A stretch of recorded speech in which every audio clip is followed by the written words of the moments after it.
ఖవాజీ news కు స్వాగతం. నేను జ్యోతి. ముందుగా హెడ్లైన్స్ చూద్దాం. వైఎస్ఆర్సీపీ ఆధ్వర్యంలో ఘనంగా సంక్రాంతి సంబరాలు. అందరికీ మంచి జరగాలని ఆకాంక్షించిన మాజీ మంత్రి గుడివాడ అమర్నాథ్.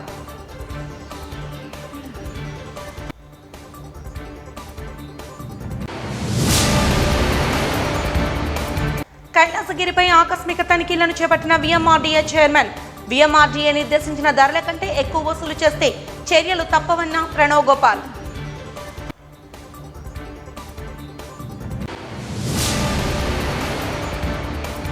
మధ్యతరగతి వారి వినోదమే లక్ష్యంగా విశాఖలో ప్రారంభమైన వైజాగ్ ఎక్స్పో 2025. బుట్టబొమ్మల కొలువు, జలకన్యల ప్రదర్శన, కాశ్మీరీ అందాల పరవశం. విశాఖ సొంతమన్న ఎమ్మెల్సీ వేపాడ చిరంజీవిరావు.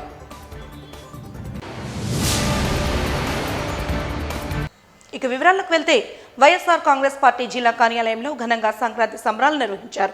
రాష్ట్ర మహిళా విభాగ ఉపాధ్యక్షురాలు పెడాడ రమణికుమారి ఆధ్వర్యంలో కృష్ణా కాలేజీ రోడ్లో గల వైఎస్ఆర్ కాంగ్రెస్ పార్టీ కార్యాలయంలో ఘనంగా ఈ వేడుకలు జరిగాయి. ఈ కార్యక్రమానికి ముఖ్య అతిథిగా హాజరైన జిల్లా అధ్యక్షుడు గుడివాడ అమర్నాథ్ మాట్లాడుతూ ఈ ఏడాది అందరికీ మంచి జరగాలని, సుఖ సంతోషాలతో వర్ధిల్లాలని, సంక్రాంతి అంటే రైతుల పండుగని తెలిపారు. రాష్ట్రంలో గడిచిన 7 నెలలుగా వ్యవస్థలను నీరుగార్చారంటూ రైతులకు అన్యాయమే జరుగుతోందన్నారు. సంక్రాంతి రైతుల పండుగ అయినప్పటికీ ఆనందంగా ఉండే పరిస్థితులు రాష్ట్రంలో లేవన్నారు. రైతులను ఆదుకోవడంలో పూర్తిగా ప్రభుత్వం విఫలమైందని ఆరోపించారు.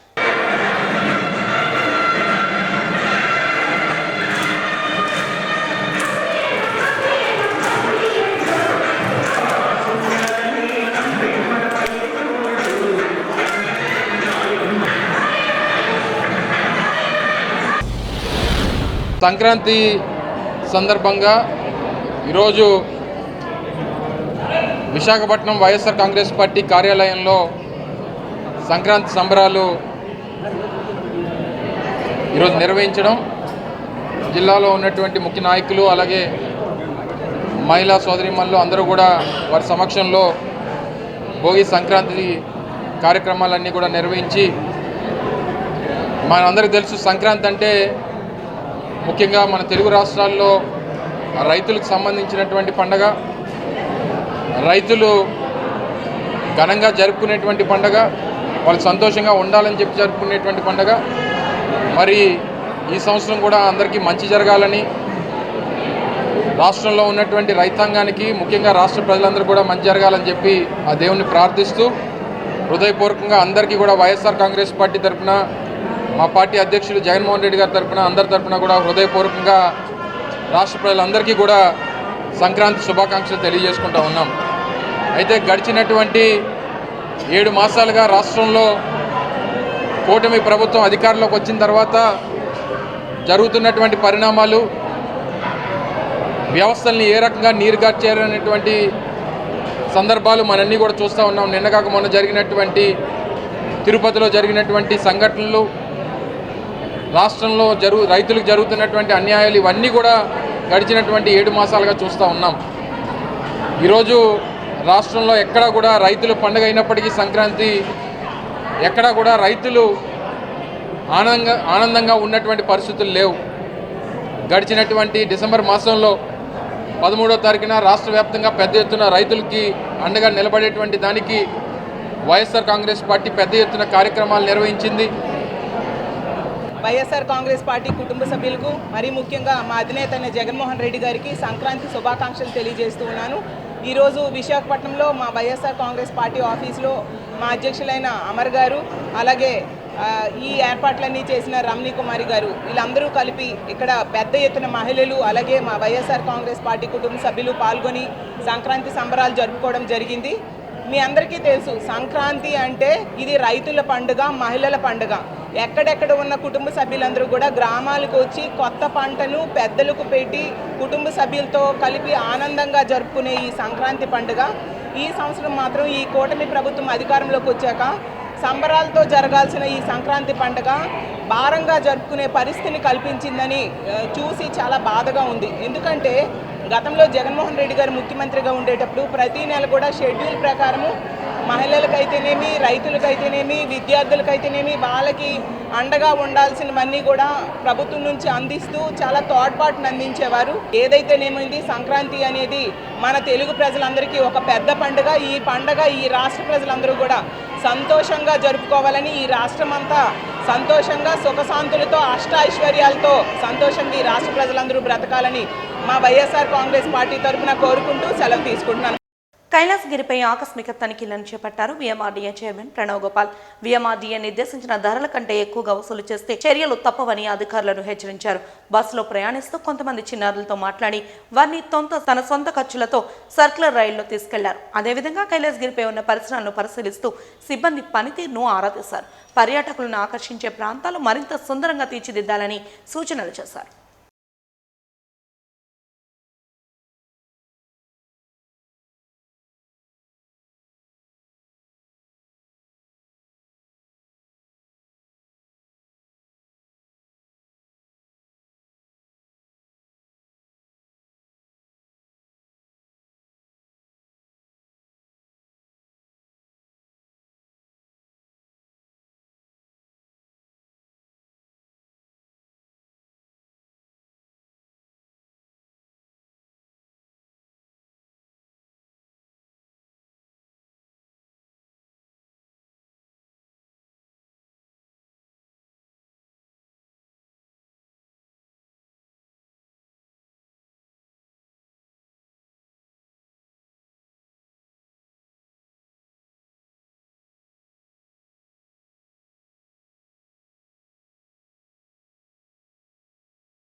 భరణం లేదా ఉద్యోగాన్ని ఇవ్వాలంటూ భార్య పెడుతున్న వేధింపులు తాళలేక అంధ దివ్యాంగుడు విఎంఆర్డీఏ ఉద్యోగి శ్రీధర్ తనకు న్యాయం చేయాలంటూ మీడియాను ఆశ్రయించారు. ఈ మేరకు డాబా గార్డెన్స్ ప్రెస్ క్లబ్లో ఏర్పాటు చేసిన విలేకరుల సమావేశంలో ఆయన మాట్లాడుతూ తాను అంధుడిని తెలుసుకుని మనస్ఫూర్తిగా అంగీకారం తెలిపి వివాహం చేసుకున్న తన భార్య తన అన్నదమ్ముడి మాటలు విని దూరంగా ఉంటోందని వాపోయారు. ఎన్నిసార్లు కాపురానికి పిలిచినా రావడం లేదని ఆవేదన వ్యక్తం చేశారు. కనీసం తన కూతురునైనా తనకు అప్పగించాలని ఆయన కోరారు. సమావేశంలో బాధిత కుటుంబీకులు పాల్గొన్నారు.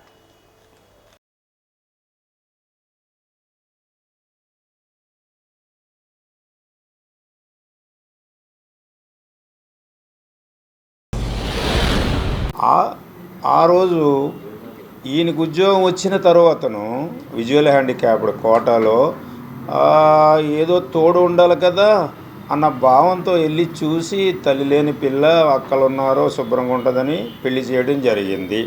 అది కూడా అబ్బాయి సమస్యలు ఏదీ దాయలేదు. వాళ్ళ పెద్దల ముందు, మా పెద్దల ముందు, వాళ్ళ సమక్షంలో ఇది సమస్య అన్న తర్వాత మేము వాళ్ళు అంగీకరించి వచ్చిన తర్వాత వివాహం జరిపించామండి. ఆయన చెప్పాడు 2006లో ఇదైందండి సార్. అది తరువాత మా అబ్బాయి చెప్పిన ప్రకారం సమస్యలు అంటే అది కేవలం వాళ్ళ అన్నయ్య ఒకడు ఉన్నారు. అతను అదిగోండి ఫోటో ఇచ్చాను, ఏది చెప్తే అది అతను కాపురానికి వచ్చి ఒక్క 15 రోజులు కూడా ఈ గృహంలో ఉండి ఆయనతో ఉన్నది లేదు. అలా కాదని వేరు కావాలంటే వేరు కూడా పెట్టామండి. వేరు ఇల్లు తీసి పెట్టాం. పాప పుట్టింది. ఫస్ట్ ఇష్యూ మీకు తెలుసు, ఎబాలిష్ చేసింది పాప ఉన్నదని. అక్కడికి వచ్చి వాళ్ళ అన్నయ్య అనే వ్యక్తి వస్తే వెళ్ళిపోవటం రావటం వాళ్ళ ఇష్టం. ఈ అబ్బాయిని ఈ విధంగా హింస పెడుతుంటే అప్పుడు వెళ్ళిపోయి అక్కడ ఉన్న తర్వాత ఈ గోల్డ్ అనే విషయం ఈ కంటి చూపు లేనివాడిని మోసం చేసి 14-15 తులాలు పెట్టింది. అది ముత్తూడు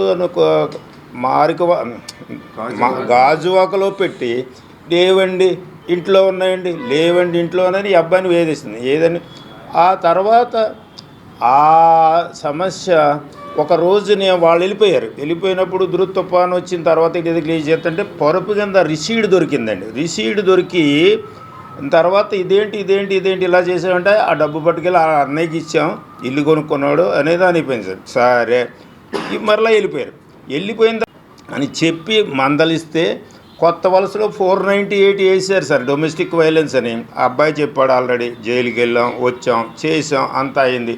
ఇకపోతే పాప యొక్క పరిస్థితి చూసి ఎదుగుతుంది బిడ్డ, తండ్రి కంటు చూపు లేని తండ్రికి సహాయంగా ఉంటుందని ఆశించి 22వ తారీఖున నాకు వివాహం జరిగింది. ఆమె పేరు ఏడువాక వెంకట ధనలక్ష్మి. అప్పుడు నా కంటి సమస్య 75% రిస్క్లో నేనున్నాను. అన్నీ కూడా ఆమెకి వివరించి పూర్తిగా కూడా పెద్దల వివాహ మధ్యలోనే తల్లిదండ్రులు చూసిన పెళ్లి బట్టి జరిగింది. నాతో అన్ని విధాలా కలిసిమెలిసి ఉంటానని చెప్పి మాట ఇచ్చి క్రీస్తు సన్నిధిలో క్రిస్టియన్ మ్యారేజ్ అనేది చేయడం జరిగింది. అది జనరల్గా ఏమిటంటే 2006 డిసెంబర్ 22న వివాహం జరిగింది. 2010వ సంవత్సరంలో నా పైన నా తల్లిదండ్రుల పైన అన్యాయముగా సెక్షన్ 498A కొత్త వలస పోలీస్ స్టేషన్లో ఫైల్ చేయించి మా అమ్మని, నన్ను, మా నాన్నగారిని కూడా ఎస్కోట పోలీస్ స్టేషన్ జైల్లో కూడా వేయించడానికి ప్రయత్నించింది. ఎందుకనగా మా పైన అన్యాయపు కేసులు పెట్టి నా తల్లిదండ్రులు ఏదో ఆస్తుల కోసం వేధిస్తున్నారని, నేనేదో సరిగా పట్టించుకోవటం లేదని లేనిపోని కల్పితాలు చేసి అన్నీ కూడా ఆ విధముగా చేసింది. ఇప్పుడు ఆమె మరొక విషయం ఏమనగా, ఆమె నన్ను విడిచి ఎప్పుడో 2009లోనే నన్ను విడిచిపోయింది. దానికన్నా ముందు నాకు ఒక పాప కూడా జన్మించింది రెండవ కానుపులో. ఆ పాపను కూడా తీసుకుని వెళ్ళిపోయింది. ఇప్పుడు జరిగిన విషయం ఏమనగా, ఎందుకు ఇలా వెళ్ళిపోతున్నావు, నా దగ్గర ఉండదంటే నా దగ్గర ఉండడం, మా ఇంట్లో ఉండడం ఆమెకు ఇష్టం లేదంట. ఏమంటే అంటే నేనంట కొత్త వలస వెళ్ళిపోయి ఆమె పుట్టింట్లో ఆమెతో పాటు ఉండాలంట, కానీ ఆమె మట్టుకు నేను మా ఇంటికి రాదంట. అక్కడి నుంచే నేను డ్యూటీకి పోవాలంట. హెచ్బి కాలనీ నుంచే డ్యూటీకి ఒకరు తోడు లేకుండా వెళ్ళలేని గుడ్డివాడిని నేను. కొత్త వలస నుంచి సిరిపురం ఆఫీస్కి నేను ఎలా రాగలను? నేను VMRDAలో నేను ఒక చిన్న ఉద్యోగంగా పనిచేస్తున్నాను. అందులో రిజర్వేషన్లో నాకు ఆ ఉద్యోగం నాకు వచ్చినది. ఇప్పుడు నేను చెప్పే నా దుఃఖము, బాధ ఏంటంటే, జనరల్గా ఇప్పుడు ఎస్కోట పోలీస్ స్టేషన్లో కేసు ఫైల్ అయిన తర్వాత నన్ను, నా తండ్రిని కూడా అక్కడ ఎస్కోట జైల్లో వేసేసారు. నా తల్లి కూడా పేషెంటే, ఆమె మూర్ఛవ్యాధిగ్రస్తురాలు. అదే జబ్బు నాకు కూడా ఉంది. అంటే సెక్షన్లన్నీ ఆడవాళ్ళ వైపే తప్ప మాలాంటి అందులకు అంగవైకల్యం ఉన్న వాళ్ళకి ఏమి కోర్టులో సహకరించరా సెక్షన్లు? ఇప్పటికీ కూడా ఆమె కేసుల మీద కేసులు, అన్యాయంగా డబ్బు కావాలని, ఆస్తులు కావాలని, లేదా ఆమె నా ఉద్యోగం ఇచ్చేమనే నన్ను వేధిస్తుంది తప్ప సంసారం వద్దంట, నేను వద్దంట. ఆస్తులే కావాలంట, డబ్బే కావాలంట, లేక నా ఉద్యోగం ఇచ్చేయాలంట. ఇవన్నిటికీ దేనికి నేను ఒప్పుకోలేదని మొన్న కొత్తగా జరిగిన విషయం, అక్టోబర్ 18వ తారీఖున నాను ఆఫీసు నుంచి తిరిగి వస్తుండగా యూనివర్సిటీ రోడ్లో ఇద్దరు మనుషులు నన్ను తీసుకొస్తున్న వాహనాన్ని ఆపి నన్ను బెదిరించారు. మేము ఏంటి ఇలా చేస్తున్నాను, అడిగింది ఇవ్వకపోతే నీ ప్రాణం తీసేయవలసి ఉంటుందని బెదిరించారు. ఇలాంటివన్నీ కూడా చెప్పాను. ఇలాగా ఒక విషయంతో పోలీస్ స్టేషన్ దగ్గరికి వెళ్ళినా సరే డిప్యూటీ మేయర్ దగ్గర కూడా మీటింగ్ పెట్టింది. అప్పుడు కూడా మేము వెళ్ళాము. చెప్పినా వాళ్ళే పిలిచారు డిప్యూటీ మేయర్ శ్రీధర్ గారి దగ్గర. ఆ ఫోటో ప్రూఫ్స్ కూడా ఉన్నాయి, మేము సబ్మిట్ కూడా చేశాము. ఇప్పుడు అక్కడ ఏమడుగుతుందంటే, మేము అడిగిన ఆస్తులు ఇవ్వకపోతే అతను ఉద్యోగం ఇచ్చేయమని చెప్పి అడిగితే, అప్పుడు ఆ డిప్యూటీ మేయర్ అన్నాడు, ఆస్తులు డబ్బు అన్నీ పట్టుకుపోయి ఆ కుర్రోడు బ్రతుకు ఇంక ఎండిపోయినా నీకు సంబంధం లేదా అని అడిగితే అక్కడి నుంచి కాముగా వెళ్ళిపోయారు. వాళ్ళతో పాటు మహిళా మండలిని గ్రూప్ కూడా వేసుకొచ్చింది. వాళ్ళ అన్నయ్య, వాళ్ళ నాన్న, వాళ్ళ బంధువులు అందరూ కూడా వచ్చారు. అది జరిగిన తర్వాత ఈ అక్టోబర్ నెలలో విషయం జరిగింది. ఎన్టీఆర్ వైద్య సేవలు నిలిచిపోయిన ఓ పేద ముస్లిం కుటుంబానికి దక్షిణ మాజీ ఎమ్మెల్యే వాస్పల్లి గణేష్ కుమార్ వైద్య ఖర్చులకు గాను 10,000 రూపాయల ఆర్థిక సహాయాన్ని అందజేశారు. ఈ సందర్భంగా ఆయన మాట్లాడుతూ 36వ వార్డు కొడారిగోతుల ప్రాంతానికి చెందిన వైసీపీ ముస్లిం నాయకుడు మహమ్మద్ జాకీర్ గత కొంతకాలంగా అనారోగ్యంతో బాధపడుతున్నారని తెలిపారు. ఈ విషయం తన దృష్టికి రాగానే ఎన్టీఆర్ వైద్య సేవ లబ్ధిపై ఆరా తీశామని తెలిపారు. నిలిచిపోయిందని తెలిసిన వెంటనే ఆర్థిక సాయాన్ని అందించడానికి ముందుకు వచ్చామని వెల్లడించారు. గతంలో జగన్మోహన్ రెడ్డి ఎంతో పగడ్బందీగా పేదలకు కార్పొరేట్ వైద్యాన్ని అందించిన ఆరోగ్యశ్రీని నేడు అధికారంలోకి వచ్చిన కూటమి ప్రభుత్వం నిలిపివేసిందని అన్నారు. దీంతో పేద కుటుంబీకులు వైద్య సేవలు అందక ప్రాణాలను కోల్పోతున్నారని తెలిపారు.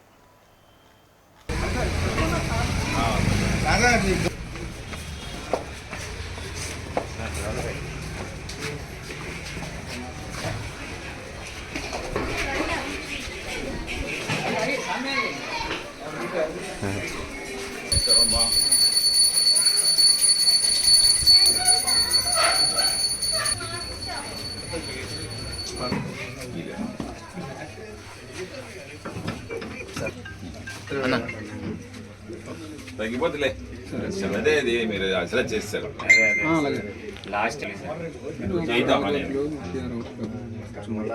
కరోనా తర్వాత ట్రీట్మెంట్ చేయించుకోవాలి. కరోనా తర్వాత 3 years తీసుకో 4 years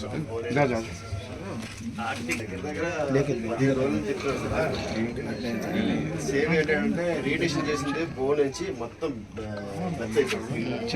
లెఫ్ట్ సైడ్ మొత్తం మెత్త అయిపోయి వల్ల హార్ట్ ఇది నడుస్తుంటే ఆ బోన్కి దీనికి ఏంటంటే చిన్నపిల్లల కంటే అర్థం ఆ దుమ్ము మెయిన్ ప్రాబ్లం. నైట్ టైము ఇలా వాసిపోతే అంటే బోన్ క్యాన్సర్ వస్తుంది మెయిన్ కాలు హెవీ పెయిన్ ఫీవర్, దాని మీద ఫీవర్ రాకూడదు. దానివల్ల పెయిన్ వల్ల ఫీవర్ వచ్చేస్తుంది. దానివల్ల ఆ ఫీవర్ రాకూడదు. యాక్చువల్గా 10 days కంటిన్యూ ఫీవర్ వచ్చింది. ఎంత మెడిసిన్స్ కాస్ట్ మెడిసిన్ చేసినా అది ఇదవట్లేదు. లాస్ట్కి ఇంకా స్కానింగ్ స్టార్ట్ చేస్తారని ల్యాబ్లో. ఆ స్కానింగ్ వల్ల మనకి ఇంకొంచెం బ్లడ్ కూడా ఇది బోన్ ఇదైపోయింది, నీకు వేరే ట్రీట్మెంట్ స్టార్ట్ చేస్తారనేసి అది ఇంజక్షన్ 3 ఇంజక్షన్ అట్లా బాగానే ఉంది. నెక్స్ట్ ఇంకా స్కానింగ్ మొత్తం కలిపి ఇంకా స్కాన్ చేశారు. దానివల్ల తెలిసింది బోన్ మొత్తం నీకు గుల్ల అయిపోయింది, మెత్తగా అయిపోయింది, కొంచెం ఫస్ట్ ఫుల్ రెస్ట్లో ఉండాలని చెప్పేసి. దానివల్ల నేను ఇంకా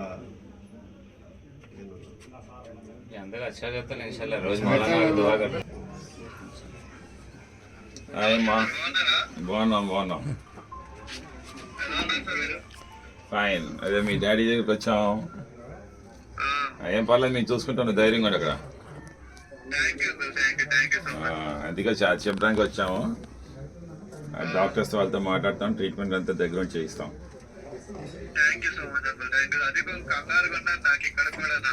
లేదు అవసరం లేదు తగ్గిపోతుంది. అలా ఉన్నారు కదా. భీమిలికి చెందిన మైనర్ బాలిక హాసిని అపహరణకు గురై 25 రోజులు అవుతున్నా నేటికి పోలీసులు ఆమె ఆచూకీ తెలుసుకోలేకపోవడం శోచనీయమని ఆమె కుటుంబ సభ్యులు ఆవేదన వ్యక్తం చేశారు. ఈ మేరకు అధికారులు నిర్లక్ష్య వైఖరిని విడనాడాలంటూ జీవీఎంసీ గాంధీ విగ్రహం వద్ద నిరసన దీక్షను చేపట్టారు. ఈ సందర్భంగా వారు మాట్లాడుతూ 1 టౌన్కు చెందిన ఒక బౌన్సర్ ఆమెను అపహరించినట్లు అనుమానిస్తున్నామని పోలీసులకు వివరాలు అందించినా నేటికి ఎటువంటి విచారణ పురోగతి లేదని ఆవేదన వ్యక్తం చేశారు. అనుమానితుడి కుటుంబ సభ్యుల వివరాలు, చిరునామా అన్ని పోలీసుల వద్ద ఉన్న విచారణలో జాప్యం ఎందుకో అర్థం కావడం లేదని వాపోయారు. ఇకనైనా ఒక మైనర్ బాలిక ప్రాణాలు కాపాడేందుకు పోలీసులు కృషి చేయాలని విజ్ఞప్తి చేశారు. కార్యక్రమంలో కుటుంబ సభ్యులు పాల్గొన్నారు. మైనర్ బాలికలు కాపాడాలి.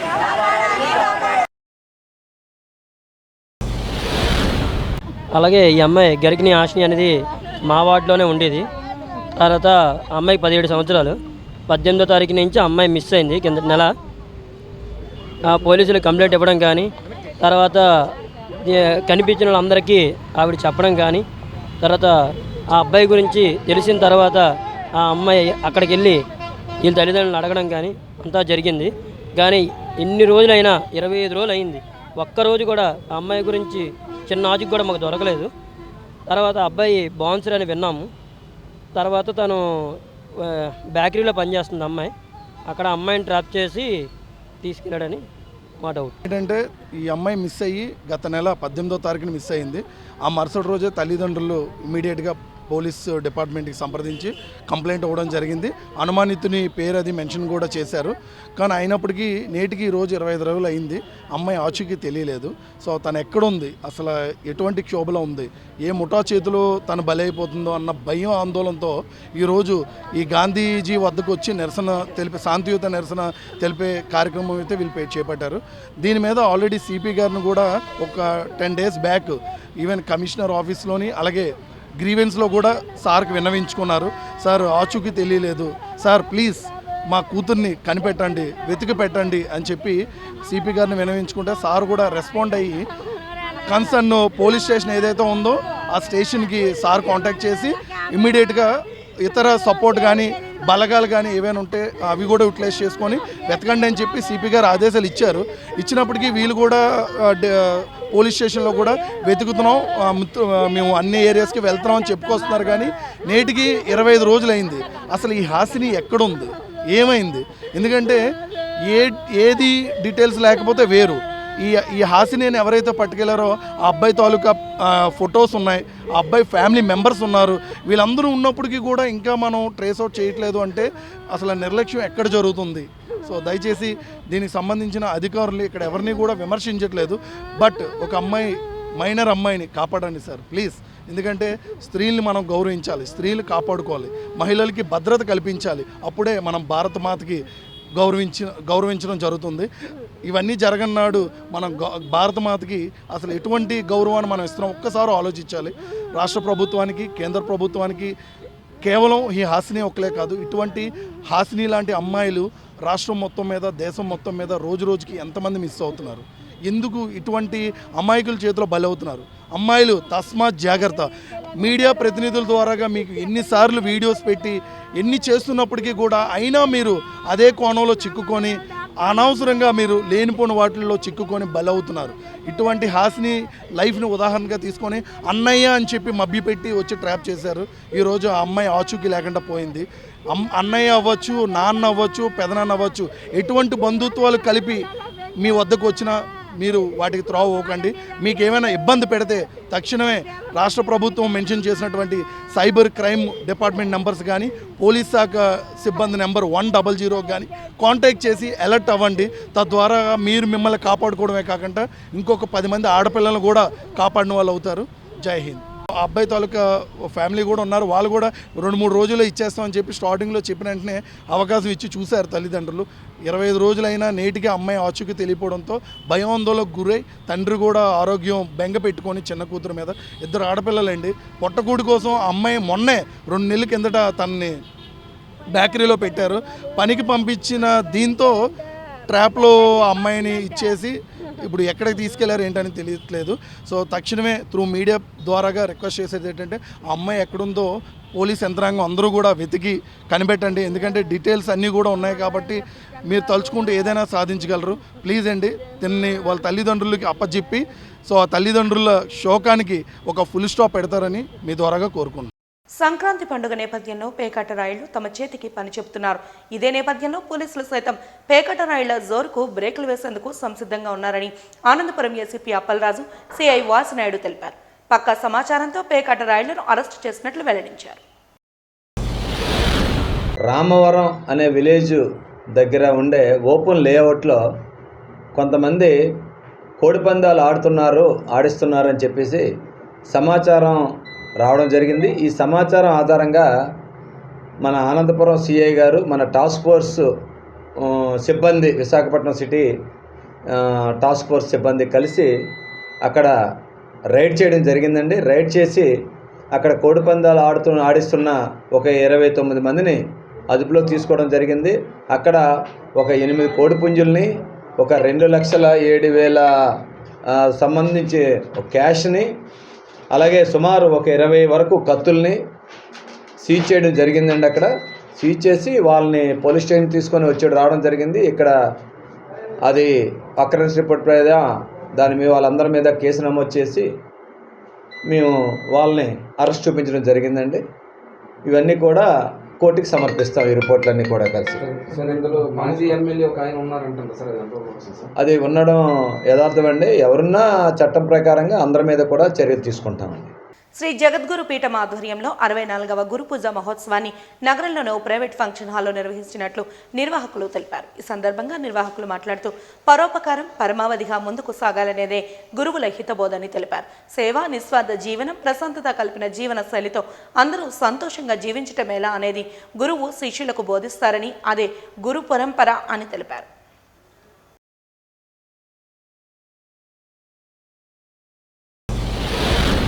సివివి గురు పూజ మహోత్సవంలో 64వ సంవత్సరం ఇక్కడ అంకోసా భవన్లో నిర్వర్తించుకుంటాం.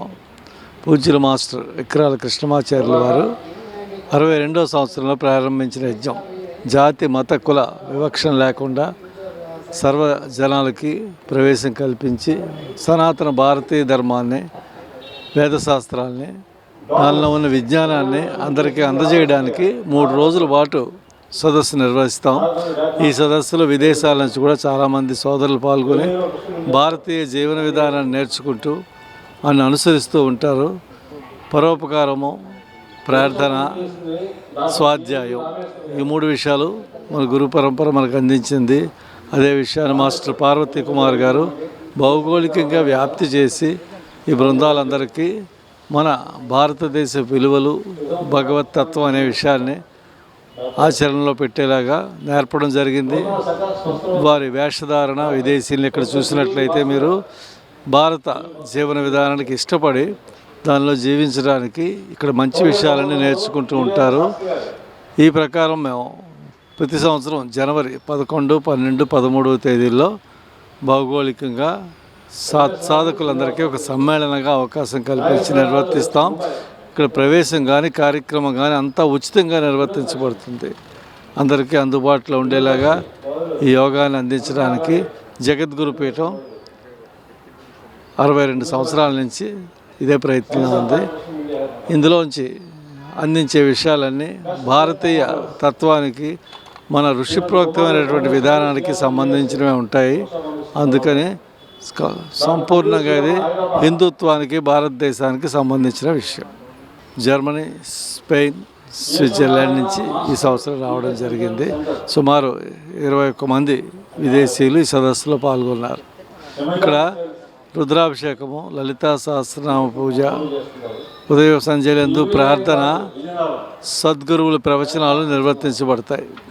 అది ప్రధానంగా ఉద్దేశం. ఇక్కడ వంశపారంపర్యంగా వస్తున్న తమ భూమిని ఆక్రమించుకోవడమే కాక తమపైనే కేసులు పెడుతున్నారని భీమిలికి చెందిన కోడెల సంజీవరావు ఆవేదన వ్యక్తం చేశారు. పౌర గ్రంథాలయంలో జరిగిన మీడియా సమావేశంలో తన తండ్రి కోడెల రామారావుతో కలిసి మీడియాతో మాట్లాడారు. భూమికి సంబంధించి 1B, అడంగల్ తమ పేరునే ఉన్నాయని, భీమినిపట్నం రెవెన్యూ విభాగం 2022లో విచారించి అన్ని హక్కులు తమకే ఉన్నాయని తేల్చారన్నారు.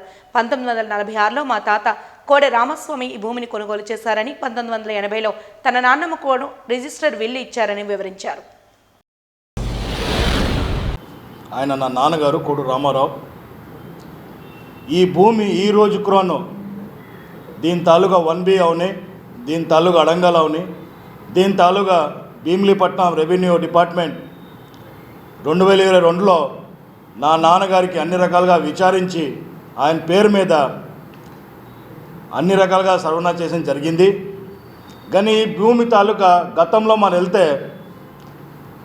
నా తాతగారు, ఆయన నాన్నగారు కోడు రామస్వామి గారు ఈ భూమి కొనడం జరిగింది. 1946లో ఆయన భూమి కొనడం జరిగింది.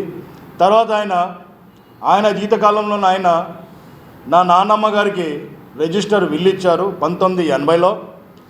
తర్వాత ఆయన చనిపోయారు.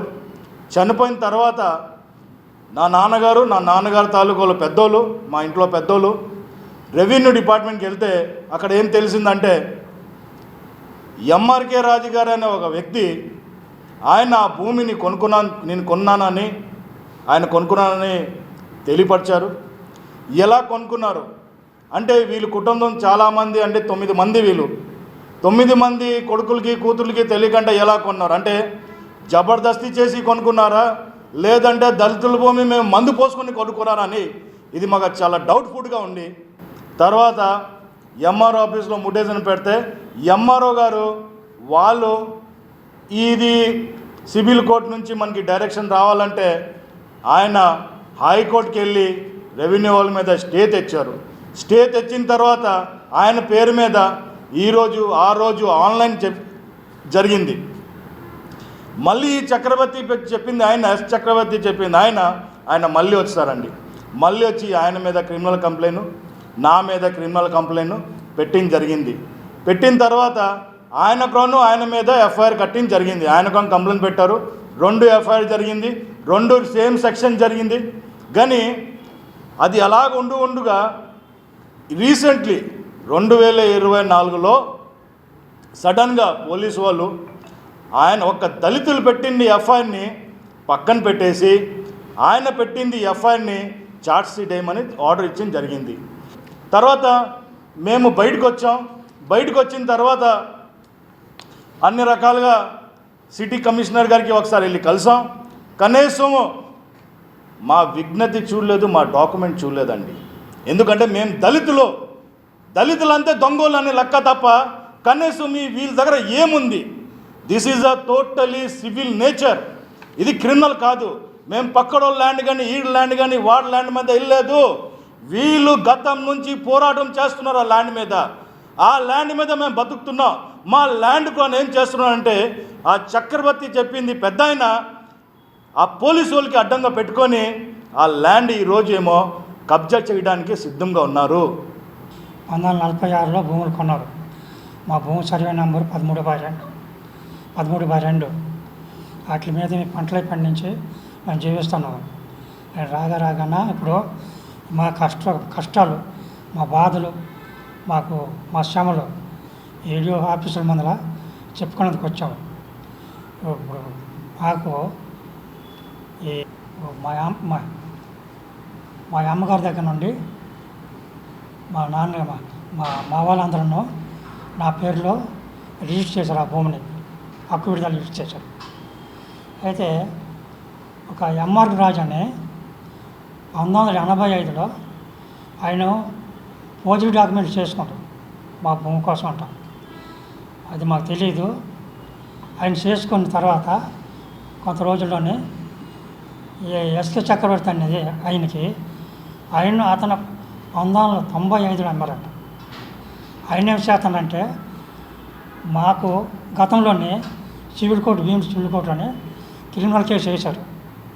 క్రిమినల్ కేసు వేస్తే కోర్టు అంతా వెరిఫికేషన్ చేసి ఆయన పెట్టిన డాక్యుమెంట్ అంతా మా డాక్యుమెంట్ చూసి ఆయన డాక్యుమెంట్లకి ఆయన కేసు కొట్టేశారు భీమిలి కోర్టులో. మధ్యతరగతి వారి వినోదమే లక్ష్యంగా విశాఖలో ప్రతి ఏడాది ఎక్స్పోలను నిర్వహిస్తూ 30 ఏళ్లుగా వినూత్న ప్రదర్శనలు చేపట్టడం అభినందనీయమని నిర్వాహకులు రాజారెడ్డి కృషిని ఎమ్మెల్సీ వేపాడ చిరంజీవిరావు అభినందించారు. విశాఖ సాగర తీరంలో వైజాగ్ ఎక్స్పో 2025 ప్రారంభోత్సవం ఘనంగా జరిగింది. ఈ వేడుకకు ముఖ్య అతిథిగా ఎమ్మెల్సీ వేపాడ చిరంజీవిరావు హాజరై ప్రారంభించారు. ఈ సందర్భంగా అతిథులు ఎమ్మెల్సీ చిరంజీవిరావు, తూర్పు నియోజకవర్గ టీడీపీ నాయకులు చోడే పట్టాభిరామ్, పోతన్ రెడ్డి తదితరులు మాట్లాడుతూ బుట్టబొమ్మల కొలువు, జలకన్యల ప్రదర్శన, కాశ్మీరీ అందాల పరవశం విశాఖ ప్రజలకు చేరువ చేయడం హర్షణీయమన్నారు. సాధారణ మధ్యతరగతి ప్రజలకు అందుబాటు ధరల్లో ఎక్స్పోలను నిర్వహించడం, వ్యయ ప్రయాసాలకు ఓర్చి వినూత్న కార్యక్రమాలు నిర్వహించడం రాజారెడ్డి కృషిని వారు అభినందించారు. ఈ నెల 12వ తేదీ నుంచి విశాఖ వాసులకు ఈ సరికొత్త అనుభూతులు అందుబాటులోకి వస్తాయని నిర్వాహకులు రాజారెడ్డి తెలిపారు. ప్రతి ఒక్కరూ గతంలో లాగా తమని ఆదరించి ప్రోత్సహించాలని ఆయన కోరారు.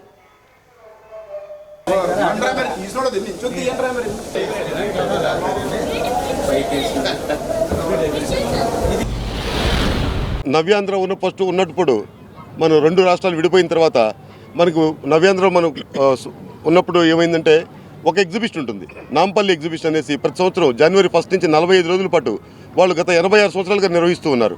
అది ఒక ఎగ్జిబిషన్ సొసైటీ ఆధ్వర్యంలో నడుస్తుంది. మనకి కొత్తగా ఏర్పడినటువంటి మన ఆంధ్రప్రదేశ్లో మనకి ఎటువంటి ఎగ్జిబిషన్ లేదు.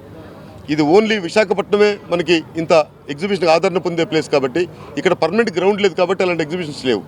ఇది మనం ఈ గ్రౌండ్స్ని ఏర్పాటు చేసుకొని ఇది చాలా వ్యయ ప్రయాసాలతో కూడుకున్న పనిమ్మ. ఎందుకంటే సుమారుగా 500 ట్రక్కుల మెటీరియల్ ఇక్కడ ట్రాన్స్పోర్ట్ చేసుకొని ఒక దగ్గర నుంచి తీసుకొచ్చి ఇక్కడ పెట్టి ఇన్ని గ్రౌండ్ రెంట్స్ కట్టి మిగతా కన్సల్టింగ్ డిపార్ట్మెంట్స్ పర్మిషన్స్ తీసుకొని ఇది నిర్వహించడం చాలా ఖర్చుతో కూడుకున్న పని. అదేవిధంగా ఈ అమ్యూజ్మెంట్ రైడ్స్ ఏవైతే ఉంటాయో ఇవన్నీ కూడా ఫారిన్ రైడ్స్ పెట్టాలా. విశాఖ నగర ప్రజలు ప్రతి ఒక్కరు కూడా, ఎందుకంటే ఇక్కడ ఉన్నటువంటి ప్రజలు ఎవరైతే అంతా ఎడ్యుకేటెడ్స్, వీళ్ళందరూ వేరే ప్రాంతాలకు పోయేసి కొత్త థింగ్ చూస్తూ ఉంటారు. అంటే ఇతర కంట్రీస్కి పోయేసి అదేవిధంగా ఇక్కడి నుంచి పోనేటువంటి వాళ్ళు ఎవరైతే ఉంటారో వారు కూడా ఇక్కడి నుంచి ఒక 2 లక్షలు ఖర్చు పెట్టుకొని సింగపూర్, మలేషియా, థాయిలాండ్ ఎక్కడికో పోయి ఎంజాయ్ చేస్తుంటారు. వాళ్ళు ఇదే ఆనందాన్ని అక్కడ చూస్తారు. అదే ఆనందాన్ని మనం బీచ్ రోడ్లో 100 రూపాయల టికెట్తో చూపిస్తాం. అదే రైడ్ ఇక్కడ ఎక్కిస్తాం. అక్కడ ఎక్కాలంటే డాలర్స్లో పే చేయాలి. ఇక్కడ పే చేయాలంటే మనకు నామినల్ ప్రైస్ తోటి ప్రతి ఒక్కరు ఎంజాయ్ చేయగలుగుతారు. ఇందులో భాగంగా చెప్పాలంటే విశాఖ నగర టూరిస్టులు ఎవరైతే ఉన్నారో సుమారుగా ఈ బీచ్ రోడ్ని కొన్ని లక్షల మంది విజిట్ చేస్తూ ఉంటారు హాలిడేస్లో. అయితే మిగతా రోజుల్లో సుమారుగా 70 నుంచి 80 వేల మంది టూరిస్టులు ప్రతిరోజు నిత్యం విశాఖ నగరకు వస్తూ ఉంటారు. ఈ ఎగ్జిబిషన్ వల్ల సుమారుగా విజయనగరం ప్రజలు కానివ్వండి, అదేవిధంగా శ్రీకాకుళం నగర ప్రజలు కానివ్వండి, ప్రతి ఒక్కరు కూడా ఈ ఆనందాన్ని పొందేదానికోసం ఇక్కడ వచ్చి ప్రతి ఒక్కరు విచ్ చేస్తూ ఉంటారు. సంక్రాంతి శుభాకాంక్షలు. మరి విశాఖ ఎక్స్పో వారు నాకు తెలిసి 30 సంవత్సరాలుగా విశాఖలో అంటే వినూత్నంగా ప్రతి సంవత్సరం కూడా ఒక వినూత్న రీతిలో ఈ ఎగ్జిబిషన్ అనేది నిర్వహించడం జరుగుతూ ఉంది. నాకు తెలిసి 2007లో నేను ఓపెన్ చేశాను. అప్పుడు మంచి అమర్నాథ్ యాత్ర అని చెప్పేసి అప్పటికి ఎక్కడా లేని విధంగా విశాఖ ప్రజలందరూ కూడా చాలా అద్భుతంగా దాన్ని ఆదరించారు. సరే 30 సంవత్సరాలుగా కూడా విశాఖ ప్రజలు ఆదరిస్తున్నారు. అందుకనే ఎగ్జిబిషన్ కంటిన్యూ అవుతుంది. ప్రతి సంవత్సరం కూడా 30 సంవత్సరాలుగా కంటిన్యూ అవ్వడం అంటే ఒక మాటలు కాదు. ఎందుకంటే చాలా ఖర్చుతో కూడుకున్న పనిది. ఏదో కోట్ల రూపాయలు ఇన్వెస్ట్ చేసి దీన్ని చేయాల్సిన అవసరం ఉంది. మరి అది కూడా ఒకసారి చేసిన కాన్సెప్ట్ నెక్స్ట్ ఇయర్ చేస్తే ప్రజాదరణ ఉండదు అనే ఉద్దేశంతో ఎప్పటికప్పుడు వినూత్న రీతిలో కొత్త కొత్త ఆలోచనలతో కొత్త కొత్త సొగసులతో ఈ ఎగ్జిబిషను నిర్వహించి విశాఖ వాసుల మన్ననను పొందుతున్నారు ఈ విశాఖ ఎక్స్పో వారు. మరి ఈ సంవత్సరం కూడా పెద్దలు చెప్పినట్టు ఇక్కడ కొత్త రీతిన కాశ్మీర్ అందాలని చాలామంది మధ్యతరగతి ప్రజలు కాశ్మీర్ అందాలని ఫోటోల్లోనో సినిమాల్లోనో చూడటం తప్పితే అక్కడికి వెళ్ళి చూడలేదు. కానీ ఇక్కడ న్యాచురల్గా ఇక్కడ చూసి కాశ్మీర్ వెళ్ళిన ఫీలింగ్ పొందే విధంగా వీరు తయారు చేశారు. మరి అలాగే కొండపల్లి బొమ్మలతో ఒక గేటుని, అలాగే ఒక వినూత్న రీతిలో జలకన్యల ఇది షోని వీళ్ళు ఏర్పాటు చేశారు. విశాఖ ప్రజలందరూ కూడా ఈ పండక్కి తమ ఆనందాన్ని ఈ ఎగ్జిబిషన్లో పంచుకోవాలని, అలాగే టికెట్ కూడా ఎందుకంటే చాలా సరసంగా 100 రూపాయలు మాత్రం, ఎందుకంటే దాదాపు నాకు తెలిసి 5-6 కోట్ల రూపాయలు దీనికి ఖర్చు అయింది. మరి అలా అదే కాకుండా దీని మీద ఈ కాన్స్టిట్యున్సీకి సంబంధించిన మంది దాదాపు ఒక 500 మంది ఈ ఎగ్జిబిషన్ ఉన్నంతకాలం ఉపాధి ఏర్పడబడుతుంది. వాళ్ళందరూ కూడా కంటిన్యూస్గా పనిచేస్తున్నారు. వాళ్ళకి కూడా దానికి కూడా వారికి ధన్యవాదాలు తెలియజేయాలి. ప్రజలందరికీ సంక్రాంతి శుభాకాంక్షలు. గత 30 సంవత్సరాలుగా విశాఖ ఎక్స్పోని విశాఖ నగరంలో విభిన్న ప్రాంతాల్లో నిర్వహిస్తూ ప్రజలకి ఎంతో ఎంటర్టైన్మెంట్ని అందిస్తున్నారు. అందులో భాగంగా ఈ సంవత్సరం సంక్రాంతికి ఈ విశాఖ ఎక్స్పోని ఈరోజు ప్రారంభించడం జరిగింది. దీని ప్రత్యేకత ఏంటంటే ఫస్ట్ టైం మొట్టమొదటిసారిగా విశాఖపట్నంలో కాశ్మీరు సిటీని ఇక్కడ కృత్రిమంగా ప్రజలకు చూపిస్తూ మంచి వినోదాన్ని అందించడానికి సిద్ధంగా ఉన్నారు. అట్లాగే జలకన్యల షో, ఈ జలకన్యల షో ద్వారా కూడా మరింత వినోదాన్ని పంచడానికి సిద్ధంగా ఉన్నారు. దీంతో పాటుగా హ్యాండ్లూమ్స్ కానీ లేకపోతే కొండపల్లి బొమ్మలతో గేటుని చాలా ఆకర్షణీయంగా వినోదదాయకంగా చూడడానికి చూడముచ్చటగా తయారు చేశారు. కాబట్టి ఈ సంక్రాంతికి విశాఖ ప్రజలందరూ, విశాఖపట్నానికి వచ్చిన విభిన్న ప్రజలందరూ ఈ అవకాశాన్ని ఉపయోగించుకోవాలని, ఈ సంక్రాంతికి మరింత సంతోషాన్ని మీకు ఇది అందించాలని నేను కోరుకుంటున్నాను. ఇంకొక విషయం ఏంటంటే విశాఖ నగరం మొదటి నుంచి మన ముఖ్యమంత్రి చంద్రబాబు నాయుడు గారు చెప్తున్నారు, మన రాజధాని అమరావతి అయినప్పటికీ మన ఆర్థిక రాజధాని విశాఖ నగరం. మన విశాఖ నగరానికి ఇప్పటికే మెట్రోని మంజూరు చేశారు. నిన్న కాక మొన్న ప్రధాని మోదీ గారు వచ్చి రైల్వే జోన్ కూడా ఓపెన్ చేయడం జరిగింది. అట్లాగే పూర్వ విశాఖకి గ్రీన్ హైడ్రో ఎనర్జీని కూడా 1,80,000 కోట్లతో సుమారు 2.08 లక్షల కోట్లతో విభిన్న ప్రాజెక్టులు కూడా ప్రారంభించడం జరిగింది. అందుకే విశాఖ నగరాన్ని మనం ఆర్థిక నగరంగా పిలుస్తున్నాం. విశాఖ నగరం ఆర్థిక నగరం ఒకటే కాదు, విశాఖలో ఫార్మా డెవలప్ అవుతుంది, ఎడ్యుకేషన్ డెవలప్ అవుతుంది. ఆంధ్రప్రదేశ్ రాష్ట్రంలో విశాఖ అనేది పారిశ్రామికంగా ముందంజలో ఉన్న నగరం. మొదటి నుంచి కూడా ఇండస్ట్రియల్గా డెవలప్డ్ ఏరియా. దీంతోపాటు ఎంటర్టైన్మెంట్కి కూడా, వినోదానికి కూడా విశాఖ నగరం అనేది మారుపేరు. అందుకే విశాఖ నగరాన్ని మనం సిటీ ఆఫ్ డెస్టినీ అని అంటాం. ఒకసారి బీచ్ వైపు వెళ్తే ప్రకృతి రమణీయమైన అందాలు ఎన్నో కనబడుతున్నాయి. విశాఖ వాజీ న్యూస్ ముగించే ముందు హెడ్లైన్స్ మరొకసారి చూద్దాం. వైఎస్ఆర్సీపీ ఆధ్వర్యంలో ఘనంగా సంక్రాంతి సంబరాలు. అందరికీ మంచి జరగాలని ఆకాంక్షించిన మాజీ మంత్రి గుడివాడ అమర్నాథ్.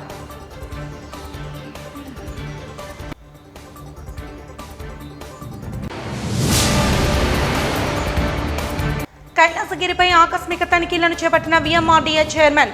VMRDA నిర్దేశించిన ధరల కంటే ఎక్కువ వసూలు చేస్తే చర్యలు తప్పవన్న ప్రణవ్ గోపాల్.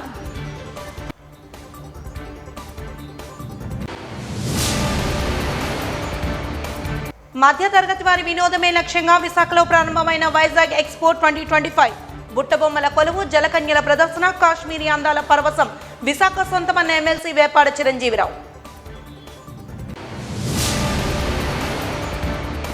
వాజీ న్యూస్ ఇంతటితో సమాప్తం. నమస్కారం.